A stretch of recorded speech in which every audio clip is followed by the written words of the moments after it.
Merci pour ces réponses. Effectivement, on notera que ça nous permet aussi de sortir de nos bulles dans lesquelles on s'enferme tous, notamment à travers les applications et même les playlists qu'on nous propose. Et c'est effectivement important pour les découvertes et donc l'émergence et la diversité. Merci. J'aurais des questions peut-être maintenant plutôt pour C8. Monsieur Apieto, merci d'être revenu effectivement sur votre parcours.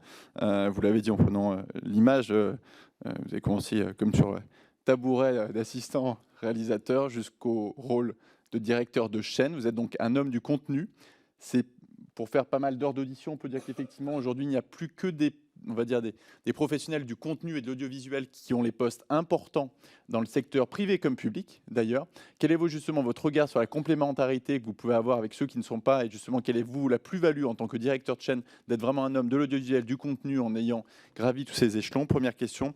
Deuxième question, vous l'avez dit, 7 heures d'inédit. C'est l'obligation en termes d'heures d'inédit la plus importante de l'ensemble des chaînes présentes sur la TNT. C'est historique, depuis Direct 8. 7 heures d'inédit, c'est effectivement à la fois l'inédit, c'est l'intérêt encore qui réside dans le linéaire et dans la volonté des téléspectateurs d'allumer leur télévision et de ne pas seulement rester sur les écrans ou sur du replay, du streaming. Mais 7 heures d'inédit, ça peut, et on le voit notamment à travers le programme, être 7 heures de risque aussi, notamment à travers le direct. À la fois, bien sûr, de risque du côté des animateurs, des présentateurs, des journalistes, mais aussi du côté des invités, avec effectivement la limite de savoir si on coupe ou non le flux. Alors, quel est votre regard sur ces 7 heures d'inédit? Est-ce que c'est trop? Est-ce que c'est trop? Est-ce que c'est pas assez? Est-ce que vous pensez que finalement le danger réside là? Est-ce que le danger réside dans la différence de définition de l'inédit selon les chaînes? Est-ce qu'aujourd'hui, on peut encore se permettre de couper un programme lorsqu'on sent un dérapage? Et comment ça se passe dans ce genre de situation? Qui prend la décision? Qui est dans la régie pour dire on coupe pas? Dans quelles conditions? Pourquoi on coupe pas? Et ensuite, troisième question, une fois que ceci est arrivé, une fois qu'il y a eu une sanction de l'Arcom, qu'est-ce qui se passe en interne chez C8? Notamment, mais on a posé la même question sur toutes les autres chaînes qui avaient pu être concernées, au sein de l'équipe. Est-ce qu'il y a une réunion? À quel niveau? Avec qui? Pour, on va dire, débriefer de l'incident et éventuellement se prémunir de manière à ce qu'il n'arrive pas de nouveau, même si effectivement, je reviens à la deuxième question, le danger des 7 heures d'inédit du direct. Voilà sur les trois questions. Donc première question, complémentarité effectivement d'être homme du contenu vis-à-vis dans un secteur où il y en a de moins en moins. Deuxième question, effectivement, la question des 7 heures d'inédit. Et la troisième question, pour résumer, quelles sont les suites lorsqu'il y a une sanction? Merci. Merci à vous, Monsieur le Président, pour toutes ces questions. Oui, comme vous le dites, je suis un homme de terrain et j'ai commencé dans un coin sur un tabouret et pas dans un fauteuil de direction. Aujourd'hui, être un homme de contenu, alors d'abord, ça se passe absolument très bien avec des gens qui ont d'autres horizons. On est effectivement totalement complémentaires. Ça me permet aussi d'avoir une implication très forte auprès de tous les producteurs. Les 7 heures inédits, il y a 5 heures, donc à heure de grande écoute de la nuit. Il y a en partie évidemment les directs qui remplissent cette mission, mais on a aussi un très grand nombre de magazines et de documentaires à produire, puisque comme je vous l'ai expliqué, seule la première diffusion est comptabilisée par l'Arcom comme étant de l'inédit. Donc je suis très impliqué dans les contenus. J'ai des marottes qui me sont propres, l'histoire par exemple, je suis un spécialiste d'Égypte antique et je m'implique énormément dans les contenus pour avoir la meilleure narration possible. Et le fait d'avoir pratiqué tous les métiers me permet aussi de lire un budget dans sa véracité. C'est-à-dire que je peux mesurer en fonction du thème et du tournage contracter le nombre d'heures qu'on va passer en post-production, en mixage et ainsi de suite. Donc, à ce titre d'homme de contenu, je participe à toutes sortes de réunions avec mes collaborateurs et bien sûr, je suis très impliqué dans l'évolution de mon équipe et dans leur implication. Pour l'inédit, alors je vous l'ai dit, on en a fait une force. C'est-à-dire qu'en fait, je pense qu'il n'y a pas une équipe plus heureuse que l'équipe de C8 parce qu'on touche une telle diversité de programmation, une telle richesse de programmes qu'on n'a pas le temps du tout pour la routine. Et c'est aussi ce qui fait l'attractivité de notre travail au quotidien. Sincèrement, par rapport à l'inédit, c'est la définition de l'inédit que je trouve un petit peu injuste, si je puis me permettre, puisque nous avons à peu près le même statut et les mêmes structures que nos chaînes concurrentes, TMC, W9 et ainsi de suite, sauf que nous sommes obligés de produire 3 fois plus, donc c'est 3 fois plus de travail, et aussi nous sommes obligés d'investir 3 fois plus, ce qui a évidemment, comme vous en doutez bien, des conséquences sur la potentielle rentabilité de la chaîne. Le risque du direct, je vais faire vous raconter une petite anecdote. Au départ, en 2012, on a lancé le Grand 8 sous forme d'émission enregistrée.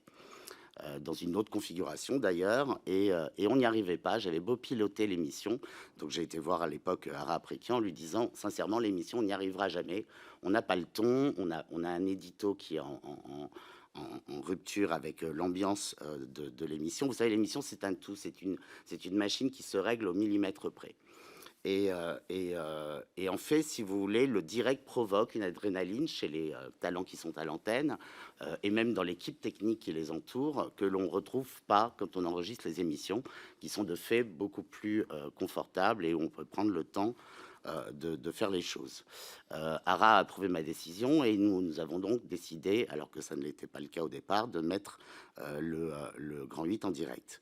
Concernant Cyril, qui va être de toute façon un sujet que je pense que nous allons abondamment aborder, Cyril est quelqu'un qui a un rythme biologique, j'ai envie de dire, naturel extrêmement rapide.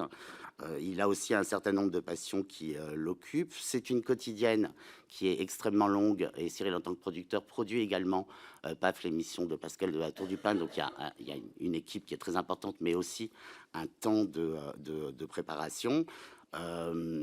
Et ça lui permet aussi d'interpeller sa base fan par le biais des réseaux sociaux sur ce qu'ils pensent de l'émission et de recevoir comme ça un certain nombre d'appréciations, ce qui fait que, je ne vais pas vous le cacher, parfois on prévoit un minutage dans le conducteur initial de la journée de 5 minutes, nos téléspectateurs s'ennuient devant ce sujet et donc le sujet disparaît en 1 minute 30. Je vous passe le nombre de gens ou de divertissements qui sont restés dans le couloir et qu'on n'a jamais vu durant toute la durée de l'émission. C'est une adrénaline, c'est très important pour nous, ça nous met vraiment en lien avec nos téléspectateurs. Et voilà. Après, oui, c'est une prise de risque. Donc, évidemment, nous sommes organisés pour essayer de ne pas connaître de difficultés à l'antenne. Le direct crée très souvent la fulgurance. Une seule phrase suffit à ce que les choses basculent. Il y a en régie systématiquement 2 personnes, voire 3 si je suis là, mais il y a Alexandre Israël, qui est le directeur des flux, qui est omniprésent. Il est secondé par Pauline Charme, qui est aussi systématiquement présente. Il y a 2 personnes de la conformité qui sont présentes également. Donc il y a évidemment en amont un certain nombre de vérifications pour imposer des pictos quand ça le nécessite. Il y a également Vincent Pujol, le directeur des programmes, qui peut être présent en régie. Donc c'est à la base très encadré. Mais le direct fait qu'il y a des choses qu'on ne peut pas anticiper et qui créent une difficulté d'antenne. Spécifiquement sur qu'est-ce qui se passe en régie quand on se pose des questions au moment où on voit que ça va trop loin, que ça dérape, que c'est difficile à reprendre, sur on coupe pas. Et d'ailleurs, qu'est-ce qui se passe quand on coupe? Qu'est-ce qui est diffusé à ce moment-là? Est-ce que c'est un écran noir, gris? Mettez pardon votre micro, monsieur le directeur. Pardon, il s'éteint à chaque fois, pardon. On a une bande secours qui est prévue à cet effet. Si on est bien calé, ça peut être un écran publicitaire, mais vous le savez, il nous faut 20 minutes entre la précédente et la seconde pour qu'on puisse la lancer. Donc si on a ces 20 minutes, on bascule sur la pub. Si on n'a pas ces 20 minutes, on bascule sur une bande secours. Voilà. La prise de décision, elle revient à qui? Vous remettez, pardon, désolé, micro à nouveau. Pardon. À chaque fois, je dois appuyer. OK, merci, président.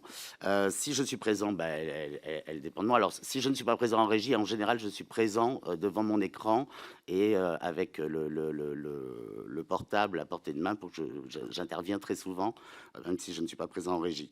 Après, bah, ce sera Vincent Pujol, le directeur des programmes, Alexandre Israël, le directeur des flux, mais Pauline a aussi la possibilité. Alors, tout ça se fait en collaboration avec Lionel Stan, le DG de Cyril, d'H2O. Voilà,